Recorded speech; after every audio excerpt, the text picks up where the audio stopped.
It's 12 noon on the East Coast, 9 a.m. on the West. And this is Reprint. This isn't breaking headlines. This is a second look with context added for perspective. This is Reprint, edited after the headlines.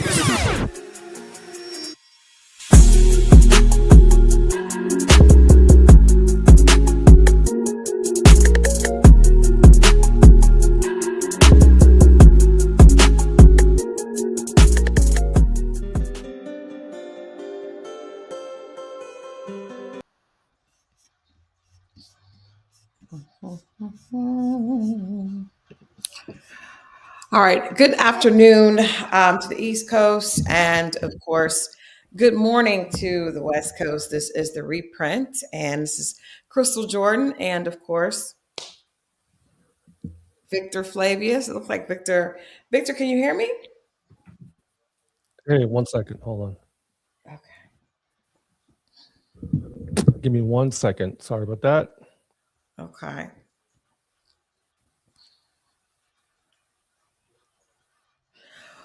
Okay, well, it is Reprint, and today is Friday, January 30th. And as many of you know, we've had the photo up. This is National Shutdown Day, which means there's a lot of people are protesting peacefully in response to what's been going on with ICE, with staying home from work, school, most importantly, shopping, and things like that, just because of everything that has been going on. I think today, I think when this was actually organized and kind of coordinated, people had no idea that things would continue to move in an even more aggressive way. We know that I'm waiting for Victor to come back on so we can talk a little bit about I'm here. what's going on. So I am here. it was, we talked about Wednesday, we talked about today being National Shutdown Day. And a lot of people are exercising their right to protest by not going to work, taking children out of school, and most importantly, shopping and spending money. I think that's one of the biggest ways that we can definitely make an impact is when economically we show our power. I feel like that's probably the most reactive, that's the thing that will probably give us the biggest reactions. But at the time, since National Shutdown Day, this morning, we heard news once people logged on that Don Lemon and Georgia Fort and Nikema Levy, journalists, were arrested over there because of their participation in a protest during the St. Paul church service that happened a few days ago. What were your thoughts when you saw that? I was like, what's going on? I mean, Don Lemon was doing Grammy events and they picked him up. That's what the news source is saying. And he's being charged for the FACE Act and some other conspiracy charge. And of course, he was supposed to be charged before, but another judge threw it out because there's nothing there. And now I'm hearing news that California state judges, not judges, but attorney general are not finding enough evidence to charge him with anything, and they don't even want to touch the case. So it's just another ploy by the administration to scare people, scare tactic. But they're attacking your First and Second Amendment rights right now. And it's when I heard the news, I was like, you got to be kidding me. Not Don Lemon. We've met Don Lemon. He's been on the cover of our magazine, and he's a great guy. I mean, nothing bad about him. He's laughable, funny. He is charismatic. He's nice. He's polite. He's kind. There's so many words that can be said about Don Lemon. Mm-hmm. Yeah. But to be at a church, right? To be at a church filming a protest. Also, he interviewed the ICE agent pastor ICE agent at the protest. So he didn't cause the protest. He did not.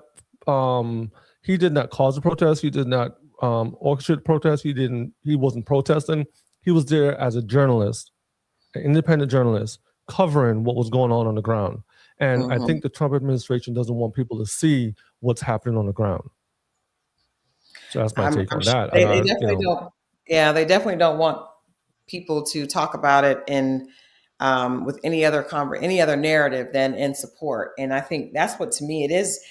Tammy says it's scary, and it is scary because it is a direct push against freedom of speech. And I think that I think them arresting Don Lemon is a very, it's their way of being able to say that this is not going to be tolerated. Any narrative that doesn't support the current administration is going to be, they're going to have, I guess, consequences and repercussions to anyone that does not, get in line with what this administration is trying to push. Don Lemon's attorney gave a statement. Abe Lowell, who is his attorney, says Don will fight these charges vigorously and thoroughly in court. Don has been a journalist for 30 years, and his constitutionally protected work in Minneapolis was no different than the work he's always done. This unprecedented attack on the First Amendment and transparent attempt to distract attention from the many crises facing this administration will not stand. In his own defense, Lemon said in a recent video, once the protest started in the church, we did an act of journalism, which was to report on it. And to me, this just feels like an attack on freedom of speech. I feel like we are, there was a protest here, a protest before the new year, No King's Day. And I know the focus of that was to voice Americans' opposition to being in a dictatorship, and to me, this arrest of Don Lemon is one more thing that proves that this administration is trying to push us towards a dictatorship, because freedom of speech is one of the things that this country was built on and based upon. And that is, to me, this is a very bold attack on freedom of speech. Yeah, it is. It is very much so. They even I saw an Instagram video with Georgia Fort, journalist, and she was showing on Facebook how the agents were at her door, FBI was at her door, and she was just telling us what was going on. And it is an attack on freedom of speech, because even us as journalists, we can't, now they're telling us we can't say anything.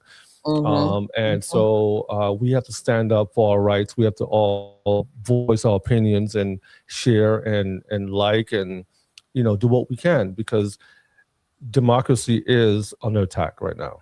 That's what I would say. Yeah.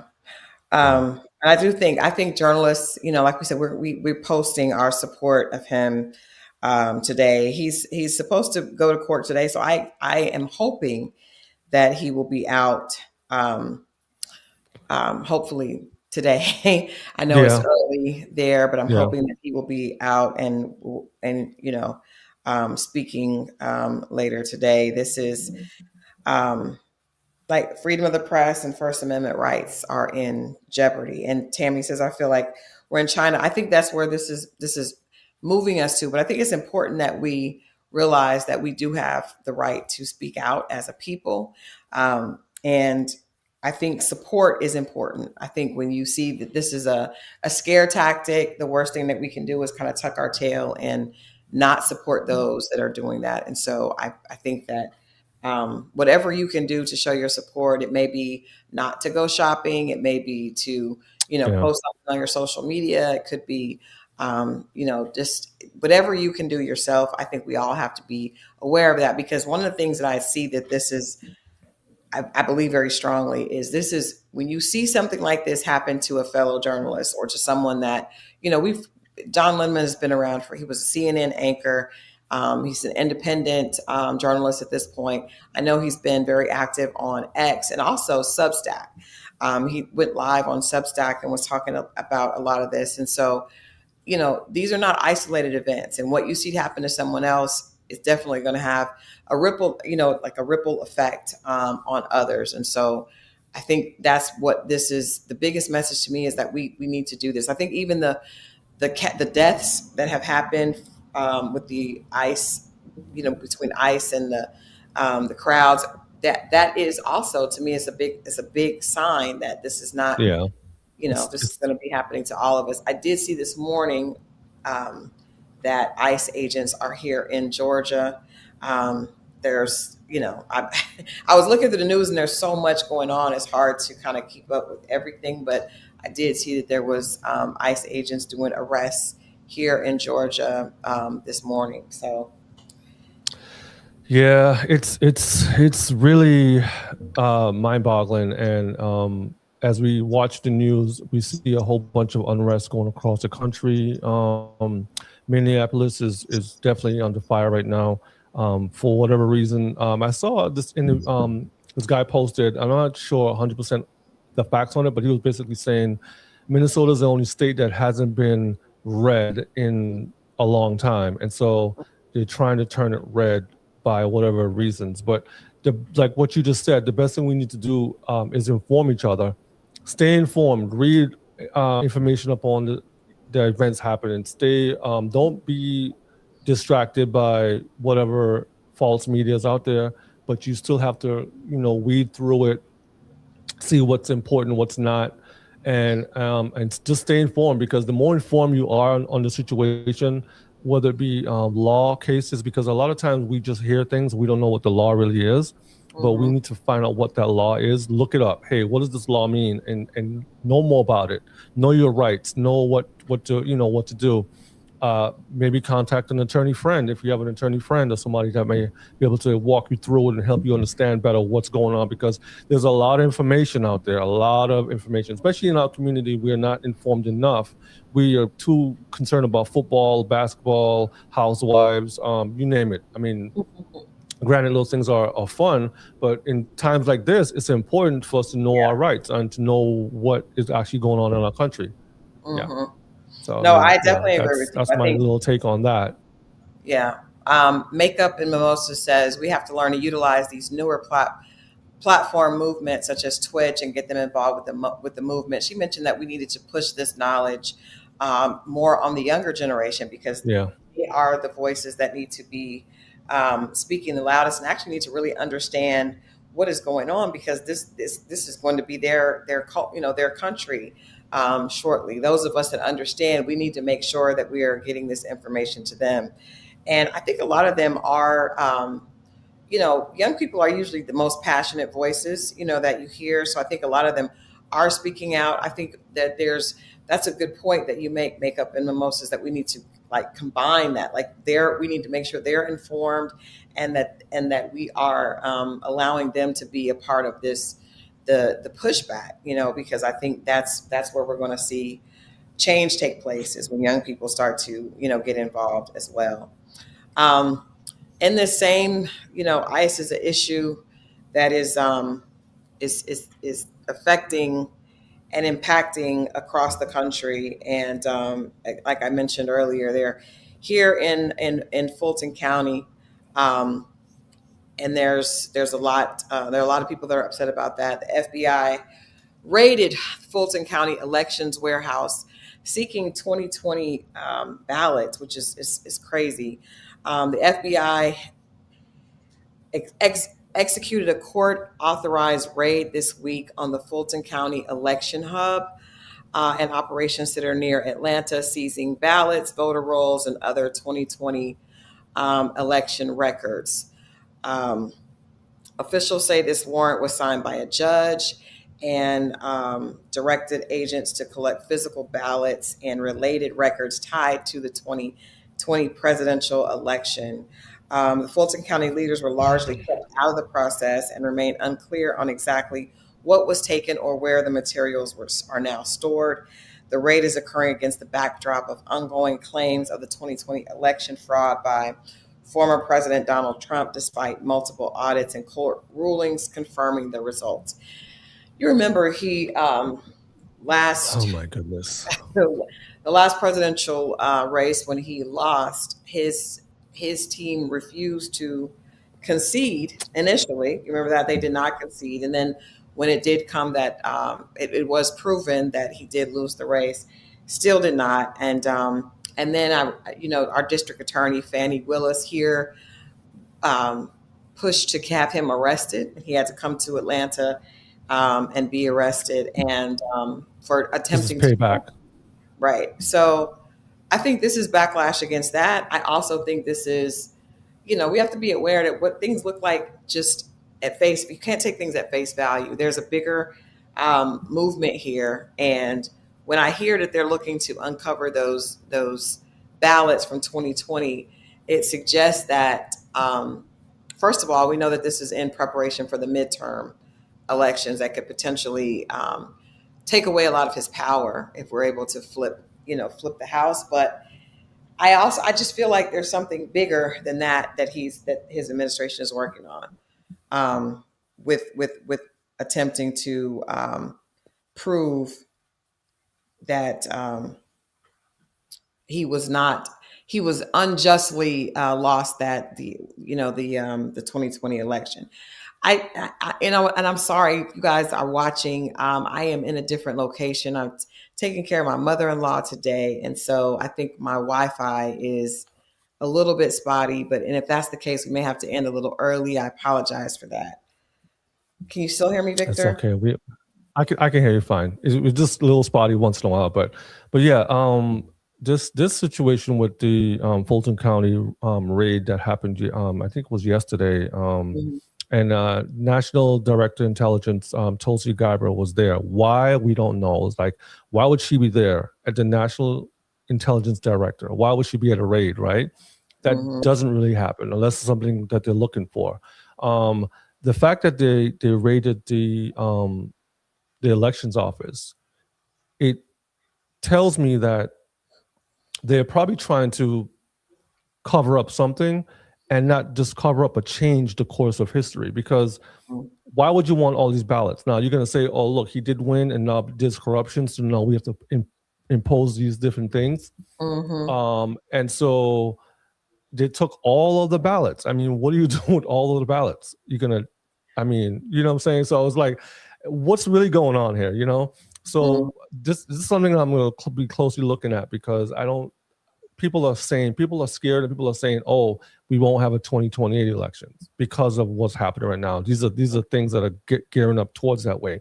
And if we sit by and we stay silent and we just watch what's happening, and we don't get on our bullhorns, and we just don't say, hey, what's happening out here, and we don't start making changes, we could end up in a country where there's no more elections and we just stuck with a dictator. Unfortunately, I hate to say that and be the doomsday person on today, Friday, but reality have to hit at some point. And with all the changes being made, all the amendments being pulled back, we saw women's rights, women's reproductive rights being taken away.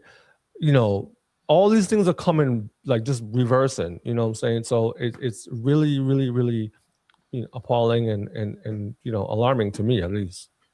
Yeah. And we see women's reproductive rights, just history being removed and attempting to be reshaped with the order to remove slavery, the slavery information from museums and from schools. History is just there's so many places that this administration is attempting to rework our country and take away rights and to redefine what it means to be an American. It is definitely scary, and I think it is scary, but I think that sometimes that fear may make people realize we need to be active. We need to stand up and do something. A lot of times I think we get in silos and people think, oh, this doesn't affect me. This doesn't affect me. But when things like this are happening, in real time, in numerous situations, you have ICE on the ground here. You have Don Lemon, a journalist, and 3 journalists being arrested for doing their job, for freedom of speech. These are things that our country has been built on, that we've heard for, decades, since the way that the country was built. I think it means that we all have to stand up and do our part, or we're going to end up living in a country that we don't recognize. I mean, I think also we have to be. This is why community is very important. This is what we at Lenox Parker is almost also pushing, and not pushing, but being strong on, standing on, is that community is very important. Having a voice like ours that we can talk and share with you guys the news that's happening in our community, what's affecting us the most, is very important. People are forming communities, and like, whether we like it or not, communities are being formed around the country in different groups for different things. We have the Proud Boys, we have the January 6th, we have a whole bunch of different people forming their groups and getting stronger and stronger. We see Charlie Kirk. There was a just to mention him really quickly, there was an audio going around with his wife talking about it, how much money they made after his death. They had, they made over $200,000 in merch money after his death, and the big production they had, and they recruited more people, and they signed up more chapters, and they're growing strong. So we have to stand on our own with our community and build strong and keep ourselves informed. That's what I would say. Yeah, and to that point, I know this is not one of the notes that we had planned to talk about, but I do, just in this, I think it's a lot of manipulation being, going on. And President Trump, I think yesterday, if you were on social media at all, you saw that President Trump named Nicki Minaj as the best female hip hop artist, which is, it just baffles me how he would feel that he is qualified to name someone, the best female rapper alive, and he's not a part of that culture. I will admit, before this, years ago, Donald Trump was mentioned, in quite a few hip hop records, just because he had this reputation of being one of the wealthiest men, right? And then we saw what happened when he got in office, and I think a lot of the hip hop artists started realizing what he really was about, and their relationships with him were severed.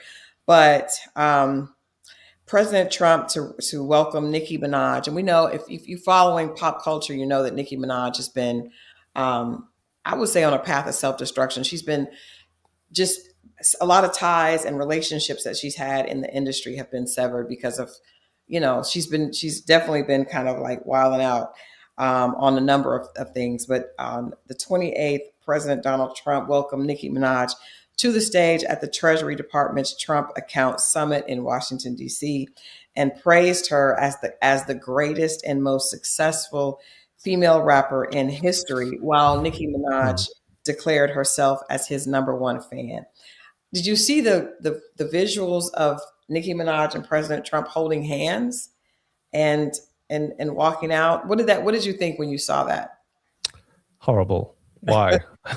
Why would she hold his hand? I don't understand the importance of it. And then the hug and the kiss on the stage, and then to like say he's like the best president, and like he's my best president. Like, why? I mean, he's the same president that took out the article on the boys in the park in New York. Yeah. He has no validation. He's horrible. Well, I think what I'm speculating, because we don't know this to be 100% true, but a lot of people are speculating that Nicki made this decision because she's definitely not in a great relationship with most of her fans. She lost when she went to speak with Charlie Kirk's widow, Erica Kirk. She lost, I believe, like 11 million followers. And also, she is an immigrant. And so what I've heard is that President Trump gave her granted her citizenship or some type of card that meant that she's now a United States citizen. I don't think that's right. And what happens when he's out of office and they reverse all his stuff? Then what happens? She didn't go to the proper process to become a citizen. She's going to have. First of all, I think what's going on is that Trump makes he runs the presidential office like a record Sweatshop. like a record label, because he goes for he's trying to impact culture, right? And so Hmm. Nicki Minaj, for a long time, she was really the only voice, female voice in hip hop culture for a really long time. She did That's by design, though. That wasn't because we chose that. That's design. That's the label, and it. Well, you know, what it was. I mean, I don't want to take away the fact that she was very talented, right? And she did work very hard. But to your point, the way that the industry is set up, a lot of times, the artists that are the most talented don't always get their opportunities, and she just managed to be one that had a lot of opportunity and had a tremendous crossover appeal. And when I say crossover appeal, I mean that she was able to garner an audience outside of just the urban fan base. She was able to get become a part of pop culture. So she did a lot of music with artists that were not just in hip hop. So she did have tremendous appeal. However, before she even connected with Erica Kirk, she had been on a going down a path of basically severing relationships. She severed her relationship with Jay-Z, which was, because of a disagreement on the amount of money she felt like she should have gotten from Tidal. And she's just been going through a lot. I mean, her husband being a convicted, having an essay on his for child essay, because the person yeah, that was with a minor. So she's got a lot of backlash for that. So she was not in a great position.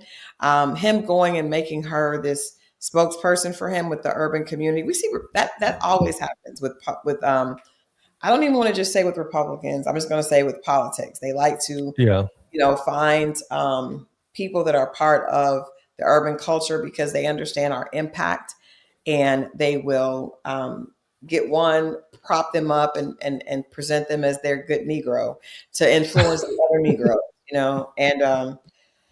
and I think that's what this play was. But I don't think he understood that Nicki Minaj was not in a favorable position with her own fan base, at this yeah, time. So it's not really moving the needle.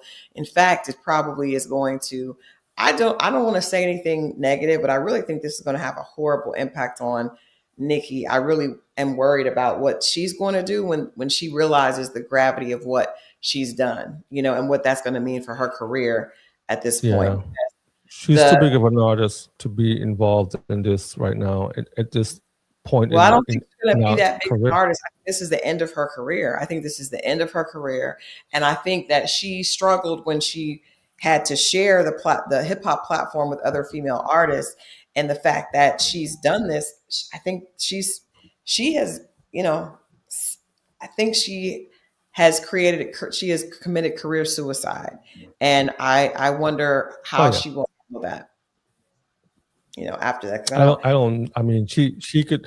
The reason why I say that, because she can move anywhere in the world, and people will, because of where we are in our current history with social media and people knowing stuff. She Mhm. can't hide. She can't go to Europe and make it go away. She can't go to Japan. Everyone knows who Nicki Minaj is. She's not like Mhm. some local talent. Donald Trump right now is also suing the IRS for $10 billion because they released his IRS files or whatever. So he's no, not IRS. He's suing the government for $10 billion with a B, because somebody released his IRS files and made it to the public. So this man is going to be the wealthiest, I don't even know, scammer. I don't know. It's just horrible with everything going on right now. I mean, it just keeps Yeah, but a lot of it, every I day think a just lot of pile. it's A lot of it's distracting. just noise. It is, but Well, it's meant to keep distract us from probably what it is is. really going on. Yeah, But that USA Today headline, rejected by rap, Nicki Minaj become Trump's #1 fan. Now, Vacation Every Day made a statement that said the males in the culture that support this administration don't get the same deserved backlash. And I think I understand why you say that, because I know that Rick Ross, I think, did some things with his with Trump, Snoop, Snoop and Dogg. I Yeah, believe Ludacris, because I was working on the next Benjamin Crump civil rights brunch that we actually were a part of. Lenox and Parker sponsored as the media sponsor last year, and someone mentioned Ludacris' name, and we were told that because of his affiliation with Trump, he would not be someone to suggest. But I will say that Nikki did a little bit more than some of these artists have done. She has been speaking, holding hands. She kissed the ring. She kissed the ring, right? And so we haven't seen. I kind of split because being a entertainment publicist, I definitely understand how important it is artists. We understand why years ago artists were always encouraged to remain bipartisan because their livelihood and their fan base can be affected, and they usually have fans that are on both sides, right? And so it's difficult to say I don't want to take a job performing, which is what I do. But I think in this case, we definitely understand why it's important. In previous times, I have said that I think we should not silence or cancel artists because they take an opportunity to perform, because you got to realize their job is to entertain their fans. And if they have fans on both sides, I think that's kind of unfair. But in these extreme circumstances, I do think it's different. But I also think that it's a little bit different because of what Nikki has become the biggest pawn, one of the biggest pawns in the Trump administration for this in 2026. I know that Ludus Camp actually pulled out. From what I understand, there was a performance and they did not do it. And they actually made a statement that they were not considering that. It was shared, and it wasn't true. But I think moving forward in this climate, I do think that artists are going to have to be aware that sides. Things it's a different. The stakes are higher at this point, than just. I mean, we saw what happened with Chrisette Michele when she performed at the Trump inauguration. Her career hasn't been the same since. Unfortunately, it is not. That's one of the things I think is unfair. I think that if you have an artist that is asked to sing at the inauguration, that is a huge honor. It's just a huge honor, and it doesn't. I think it has more to do with America. Like we can't, because if we're gonna say that we believe in freedom of speech and we believe in a democracy, then we have to say that across the board. It can't only apply when it works in your favor. And so when Trump did not win, then Biden was in office, and I just think that certain things. If you say that I don't want to perform at the inauguration because I don't agree with the person that won, I think that can be two very different things. To perform at a victory party is a little different than an inauguration, because at the point that person has won and is office, then we are saying that this is how we believe in being a democracy, and this person won. So I think that she was treated unfairly. I also think that she was treated unfairly, and I do think that she got more backlash because she is a woman. I think that Black women always get more backlash. I think if it had been, a Black male that sung, I don't think that they would have been treated the way she was. I think that we are the loudest voices. Often we are we carry a lot of things, and I think we are always the first to suffer the blunt from our own communities and from others. So I don't think that the way Chrisette Michele was treated was fair. And I don't think that what Chrisette Michele did was the same thing as what Nicki Minaj did. I think Chrisette Michele, the fact that she performed for the office of the White House at the time was after Barack Obama was president. Coming out of that, she performed for the office, not for the person in the office so much. And now that we look back and we see what was done, I can say, listen, this woman got the job because it was like, listen, this is for the office of the administration, for the president of the White House. So that's a great honor. Who wouldn't want to perform at the White House?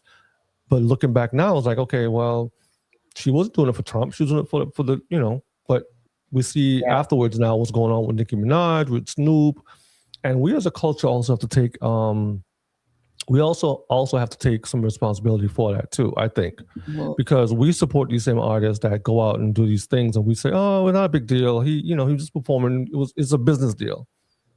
Not everything should be, we can't do that now moving forward. And I think that you openly see how this administration is using people of, I mean, they're just using people of color as pawns to connect with their audience. Yeah. But I do want to say, just to be fair, Kanye West openly supported Trump, wearing a MAGA hat, and was seen in the White House quite a bit in Trump's first term. And I don't think that Kanye received the same backlash as a Chrisette Michele, which is crazy. No. Which goes to the point earlier made that a lot of times women are held to a different standard and receive more backlash than men.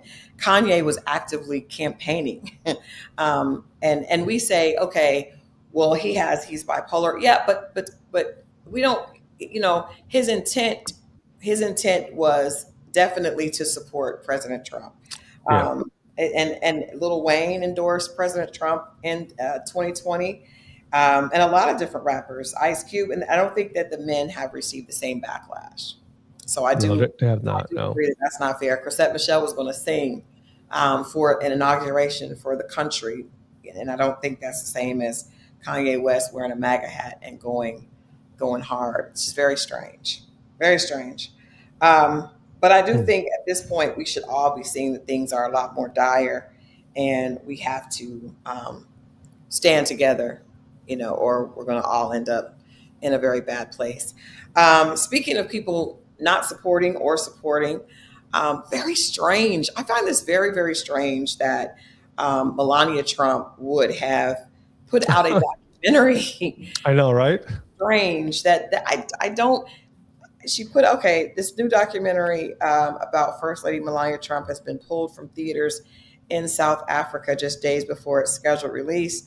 The country's local distributor cited recent developments for canceling the theatrical run, though it insisted the decision was its own and not due to external pressure. This move comes amid political tensions between South Africa and the United States. This documentary, Melania, about the First Lady's life leading up to her husband's inauguration, was set for a global release in South Africa. That's just a very strange move to me. I have no idea. Very strange. Because for all practical purposes, Melania Trump has been eerily silent. During his first term, we didn't see anything from her. During this term, even less. So I just was very strange. She wasn't there on the campaign trail. No, she does. She makes it clear that does not want to be included in, basically supporting or speaking out about any causes. She does, and we've never seen a president's wife do that in the past. Most of the time, First Ladies are very involved in specifically issues that deal with families and children, and she's made a point not to do that. She makes a point not to hold her husband's hand in public as well, that we've noted. So for her to try to release this documentary, I'm surprised that she felt that she would receive support at all. I don't know why now.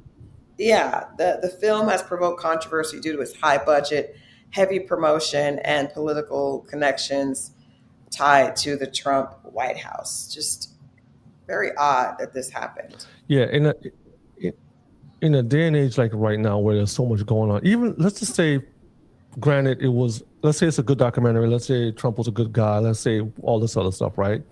In a moment right now where her husband, who's current president, is in the thick of problems, why would you divert from that and put a film out?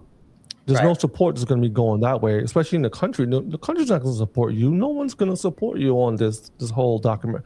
It's poor timing, at the very least. I don't know why. I will say this, Victor. I'm a little curious about what the documentary is about, because from me too, right? From my understanding, prior to becoming, Mrs. Donald Trump, we know that she was a model, right? Mm-hmm, and she was, I can't imagine her past being one that would be inspirational or of merit. I mean, she did some nude modeling. I'm sure she did some other modeling, and then it feels very mail order bride ish the way she Yeah. ended up with Trump. So I can't. I am not gonna lie. My curiosity of what is her story. I wouldn't pay to see it or support it, but I am curious about what does that look like. Why a movie? Why not a book? Why not a docu Well, series I would on never assume Netflix? that Melania could write a book. Well, it doesn't matter if she could write. I'm just saying, I'm not Yeah, saying I write a mean, book. yeah. I'm saying why this big Hollywood release? And I think it has something to do with the film director, and the deal that Trump is trying to do with the movie studios, Warner and Paramount, and the whole TikTok deal. These guys are all in bed together. So there's something Mhm. that's going on behind the scenes with these conglomerate companies and social media and technology. It's all looped into one lump sum, and this is probably part of the deal where she's like, "Okay, I need a film, and if you support my film," and I don't know. All I know is South America did the right thing. They pulled the plug on it. No one's buying tickets. It's There were not. zero tickets sold, which is Yeah, yeah. hilarious. Doesn't make any And sense. I'm sure Trump is going to try to do something, but I do see that there are a lot of places. I mean, people are withdrawing their support. That's not funny. Other countries are withdrawing their support for America. So we are really I mean, this administration is tearing our country down. I think it's going to extend Hmm. far beyond his term, honestly. I really do think it's going Yeah. to extend. Tammy said, we know she can't write a speech. She cannot, and she has not even attempted to. I think there was a speech that she did um, his first term where she basically had taken phrases and whole phrases from a former speech that Michelle Obama did, and people called her on it and laughed about it. And she didn't, she's got a very thick accent. It's very difficult to understand her. Yeah. Um, but I can't imagine what this documentary was about. Probably a lot of pictures. Um, like I cannot imagine. I can't imagine that. But also speaking of movies, there was reports that Bill Cosby headlines went out. Bill Cosby admitted he used 7 different quaaludes to drug women. So this report went out, and we all know that Bill Cosby is he was sentenced, and then his sentence was overturned, and so he is not in prison currently. Um, his team put out a statement, but I wanted to just have a little bit of a conversation about this because this came from a 2005 sworn deposition that was unsealed, where Cosby admitted to obtaining quaaludes with the intention of giving them to um, young women for sexual purposes. Now, his his team, I believe this is his legal team, explained, kind of added a little bit of context to that, and they actually showed, and we talked about it. I know we don't have the slide here, but we talked about what the timing, right? Because if you admit to using quaaludes in this political climate or this time period, it obviously raises a lot of eyebrows. However, at the time that statement was made, this practice was very common and joked about, and they even showed a billboard that was out in the 60s that said quaaludes and Coke, kind of like like how we use Red Bull, to with different drinks. Yeah. Hmm. um, and so I wonder if you know I am not usually a conspiracy theorist, but I'm not, but I do believe that Bill Cosby, in my personal opinion, is probably the biggest contributor to um, a positive image of African Americans in television history. My personal belief. If you look at what the Cosby Show did in the 80s, in introducing a middle class Black family, promoting education, so many of the episodes were opportunities to indulge and introduce culture, and history, Black history. Bill Cosby is single-handedly responsible for basically increasing the number of Black college students because with the different world, the impact that show had on African American college admissions, and not just college admissions, but obviously support and attention to HBCUs. There's nothing in the American history that has had such a direct impact on enrollments for African American students, and I don't think that we can, overlook that. But his team suggests that his 2005 deposition testimony was taken out of context. They argue that while he admitted to obtaining Quaaludes, he never admitted to giving them to women without their knowledge, and that it also was in a very different time period. And we know that context is really important. Although his 2018 criminal conviction for assaulting Andre Constant was overturned in 2021, the ruling was not a vindication of his conduct. But I do think that because I'm not a conspiracy theorist, but I do think that his contribution to the television and film industry, and at the point before all this happened, where this case was brought up, he was in the process of attempting to buy a network. I just don't think you can, not take all this into consideration when you look at his overall legacy, and I don't, I know that introducing that at a time during the Me Too movement, when people were, the culture, the atmosphere was ripe for going after, predators and men that were doing that. I'm not excusing behavior, but I am saying I think the context, there may have been things taken out of context, and it also might have been an ulterior motive for why these women were, all of a sudden kind of corralled and came forward. It's just not something that I don't think that was by coincidence at all. And I think when you look at what he did, in addition to having these shows that were number one shows, that were crossover shows that showed African Americans in a much different light. Sometimes I go back and watch the Cosby Show, and it's like, not only were they doing that, but they were also educating us. They were instilling pride in the African American culture. It's a lot different. And I do not think it is the same argument about R. Kelly. I think these are two very different arguments. I also believe that, when you look at what the contributions that he and his wife Camille made for HBCU, millions of dollars, to those schools. And I'm not saying that money, is the answer to overcome bad conduct, but I am saying that it seems very strange that this came at a time that would work politically, because of what was going on in our culture, and it was at the time that he was preparing to get a network. And we know what his contribution to NBC, which was arguably one of the biggest networks in the 80s at that time. So the impact was undeniable, and I think there are people that would not want that impact to continue. Yeah, I think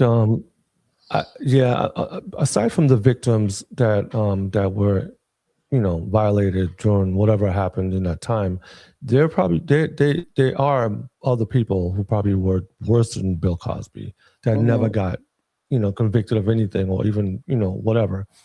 But like you say, Bill Cosby was the reason why we have a lot of our Black community celebrities today. Rest in peace, Malcolm Jamal Warner, Felicia Rashad. I mean, you can name endless names, not just the main characters, but everyone else behind the scenes. Samuel L. Jackson, he was a stand-in for Bill Cosby. A lot of Black actors and actresses came across the Cosby Network. So, yeah, it's a tough one. It's a real tough one. You know, Yeah. because in today's time we have Red Bull, we have all of the the And that's various something that really is pushed. yeah. Mhm. Around celebrity parties and people are talking about, yeah, take some Red Bull and Adderall. And it's a very culturally accepted thing, Mhm. people. In 10 years now, what's going to happen in 10 Yeah. years? And then 10 years later, people are like, well, he gave her Red Bull and Adderall to make her have to be able to deal with a freak off all night. Okay, but this Yep. was something Mhm. that was culturally pushed and it was not seen Yeah. as negative. And I just think, I'm not want to go down that road with the Cosby the case and everything, but it just felt very like there was more to that. The motivation behind it felt very strategic in a very different way. But I understand what you're saying. I think that there has to be a point where we're able to separate the art from the person, because we're all flawed as individuals, right? And I think that has to be Yeah. something that we're able to do as a community, because we're all flawed. And if something that you contributed to the culture that was positive happened, and then later we saw something that a flaw came out, that doesn't mean that contribution does not count. It's difficult. Um, so I wanted to share a little bit in a positive note, because we have so much that is not positive today. I Goodness. had Yeah. the pleasure of attending a book signing and talk last night with author Beatrice Dixon. She is the founder and a co-founder of the Honey Pot, which is a company that creates um, products for women's intimate health. And it's a great company. But the book is titled The Soul Instinct. And like I said, I had the pleasure of attending a conversation. I had a chance to talk to her before that. And it was, but the book talk was hosted by Atlanta's own Rashawn Ali. She did an amazing job hosting just a really great conversation. I think that would benefit a lot of um, inspired entrepreneurs, people that are entrepreneurs now or aspire to be aspiring entrepreneurs. The Honey Pot is a multi-million-dollar company, and Beatrice founded this, coming up with ingredients that she says that her ancestors brought to her, because she was dealing with some issues with her intimate feminine health that a lot of women deal with. And this company is now a $1 million company, and she had some great words of inspiration to us. I think what I took most from last night's conversation and the book is really that whatever your journey is your journey is unique to you, but it does not mean that you can't end up where you want to be. I think that, so a lot of times, specifically people of color, we are so hard on ourselves, and we're trying so hard. We're operating under a system of a lot of oppression, a lot of just trauma from everything that we're going through, hearing things like this. I know that there are minority companies now that have had budgets slashed and grants taken away because of this administration. There's always so much that's against you. But her message was to keep going forward and to know that every obstacle, anything that's worth doing, is going to be difficult. It's going to have obstacles in it. And so if you're coming against obstacles, that probably means that you're on the right path. But to trust your gut, to go with, to be somewhat of a person that goes with the flow. When things happen, realize that you can reroute, you can always start over, but don't give up on yourself. So the biggest thing is, I trust my gut. I go with that. And to me, that was just a great just affirmation, because a lot of us feel like we're destined to do something. We want to impact, we want to have an impact. We want to leave a legacy, and you can do that in any space that you're at. It's always an opportunity, as long as you don't give up on yourself. So I would definitely encourage you all to pick up a copy of The Soul Instinct. And I think, like I said, that message is that you have everything that you need to be as successful as you are destined to be, if you don't give up and if you trust your gut. Everything that you need is already there. I like that message. Share that. I received that message. Take it, receive it. I received it. And I was like, I got to share that. Yeah. And, especially, I think, to see someone that is at that level. And she was like, I'm at this level of success, but I want people to know that I dealt with the same things that they're dealing with. Sometimes Yeah. you feel like people are a certain level, they can't connect, they can't relate. But hearing her say, I didn't have money for this time. I might have done something, to get, I've made mistakes. I've done things in survival mode. And you know what? It didn't stop me. Keep going. Stop being so hard on yourself. Stop looking at what's in front of you as insurmountable, and trust your gut. Yeah. I like that. I'll take that. I'll take that positive message into the weekend, and try to get some type of like rest my mind from social media. I'm gonna unplug this weekend and try to get outside in nature and breathe a little bit, because there's too much going on in the world. But we got to take time, like you said, look within, reflect, use what we have, and go forward. Yeah. Yeah, absolutely. I'm actually going to Vision and Image Awards on tomorrow. Nice. I think I'm definitely going to take a break from social media as well.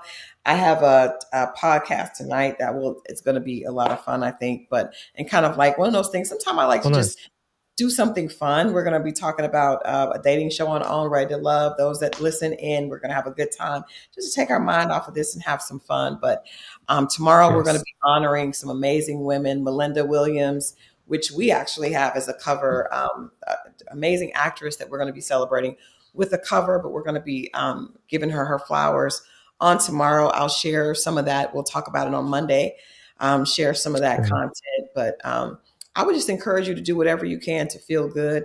If you need to laugh, I am one that always will pull up stand-up comedy and just laugh. Sometimes you just need to laugh. Right? Yeah, laugh. you just need to laugh. Yeah, just laugh. Yeah.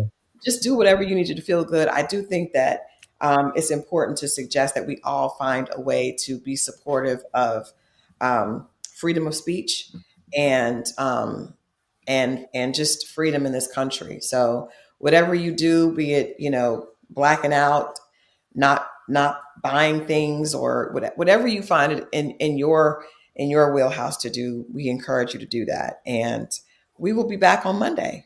Yes, we will. Thank you guys. Have a great weekend. Remember, we're here 9 a.m. West Coast, 12 p.m. East Coast. Yes, we wish you guys a relaxing weekend. But we'll be back with more news and more context on Monday. Have a good one. Be blessed.